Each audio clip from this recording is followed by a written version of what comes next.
இது என்ன mini French ஃப்ரைஸா இல்லை பொட்டேட்டோ ஃப்ரையான்னு தானே யோசிச்சுட்டு இருக்கீங்க. எப்போவுமே உருளைக்கிழங்க வேக வச்சு பொரியல் பண்ணுறவங்க இந்த மாதிரி தோல் சீவிட்டு கொஞ்சம் சின்ன உருளைக்கிழங்காக எடுத்து தோல் சீவி மினி சைஸை ஃப்ரெஞ்ச் ஃப்ரைஸ் மாதிரி கட் பண்ணிக்கோங்க இந்த நீட்டாக.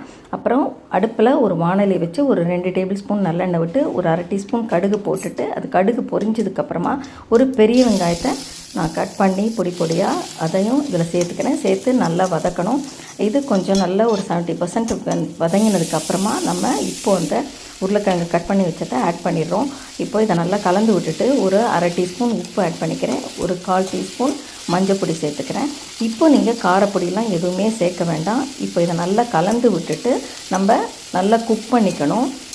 இது நல்லா குக் ஆனதுக்கப்புறம் தான் காரப்பொடி சேர்க்கணும். அப்போ தான் அந்த கலரும் பார்க்க அழகாக இருக்கும், உங்களுக்கு நல்ல காரமாக இருக்கும், கசப்பு டேஸ்ட்டு வராமல் இருக்கும். இப்போது இந்த உருளைக்கிழங்கு வேகிறதுக்காக நான் ஒரு 2 டீஸ்பூன் தண்ணி சேர்த்துட்டு இதை நல்லா கலந்து விட்டுட்டு ஒரு தட்டு போட்டு மூடி வச்சுடுவேன்.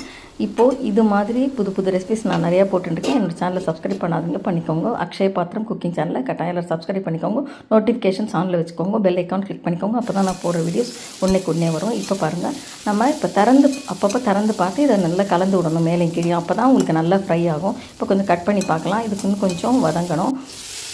ஆனால் திருப்பியும் ஒரு 2 டீஸ்பூன் தண்ணி தெளிச்சுட்டு இப்போது அதை ஒரு தட்டு போட்டு திருப்பியும் மூடி வைக்க போகிறேன். மூடி வச்சுட்டு திருப்பியும் ஒரு 5 மினிட்ஸ் கழித்து நம்ம அதை திறந்து பார்த்து செக் பண்ணணும். அப்பப்போ கலந்து கொடுத்தா தான் உங்களுக்கு நல்லா ஃப்ரை ஆகும். இப்போ நல்லா வெந்திருக்கான்னு பார்க்கலாம். இன்னும் கூட கொஞ்சம் வேகணும் போல் தான் தோன்றுறது எனக்கு. அதனால் இப்போது திருப்பியும் இப்போ தண்ணி ஆட் பண்ணல நான். இது பாருங்கள், வெந்திருத்தானா இன்னும் கொஞ்சம் வேகணும். இப்போது கொஞ்சம் ஒரு 5 மினிட்ஸ் தட்டு போட்டு மூடி இப்போ பார்க்கலாம். இப்போ நல்லாவே ஃப்ரை ஆகிடுது பாருங்கள். கொஞ்சம் கலர்லாம் சேஞ்ச் ஆகி ஃப்ரை ஆகிருக்கு. இப்போ நம்ம எடுத்து பார்த்தோன்னா இப்போ நல்லா மசிஞ்சிடுது இந்த உருளைக்கிழங்கு. இதுக்கு மேலே வச்சோன்னா குழஞ்சிரும். இப்போ நம்ம 1 டீஸ்பூன் காரப்பொடி நான் வீட்டில் அரைச்சது இது தனி மிளகாத்தூள், இதை நம்ம ஆட் பண்ணிக்கலாம். ஆட் பண்ணிவிட்டு இப்போ நான் இந்த மசாலா பவுடர் வீட்லேயே கரம் மசாலா பவுடர் ரெடி பண்ணியிருக்கேன். இதோட வீடியோவும் நான் உங்களுக்கு போடுறேன். இந்த கரம் மசாலா பவுடர் ஒரு 1/4 டீஸ்பூன் ஆட் பண்ணிவிட்டு கொஞ்சம் எண்ணெயை சேர்த்துட்டு நம்ம இதை நல்லா பரட்டி விட்டு ஒரு 5 மினிட்ஸ் அடுப்பில் வச்சு அது கொஞ்சம் ஃப்ரை ஆகிற வரைக்கும் வெயிட் பண்ணணும். இது ரொம்ப டேஸ்ட்டாக இருக்கும். குழந்தைங்களுக்கு ரொம்ப புதுவிதமாக அது ஒரு ஃப்ரெஞ்ச் ஃப்ரைஸ்ன்னு நினச்சி ரொம்ப சந்தோஷமாக சாப்பிடுவாங்க. உருளைக்கிழங்கே குழந்தைங்களுக்கு பிடிக்கும். இது மாதிரி செஞ்சு கொடுத்தீங்கன்னா இதையே தான் திருப்பி செய்ய சொல்லி கொடுப்பாங்க. அதோட இது ஒர்க்கிங் லேடிஸ்க்கு ஃபாஸ்ட்டாக ஆகிடும்.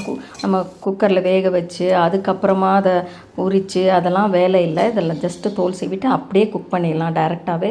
இது ரொம்ப டேஸ்டியாக இருக்கும். பாருங்கள், பார்க்கறதுக்கே அப்படியே ஃப்ரை ஆகிட்டு எப்படி இருக்குது பாருங்கள்.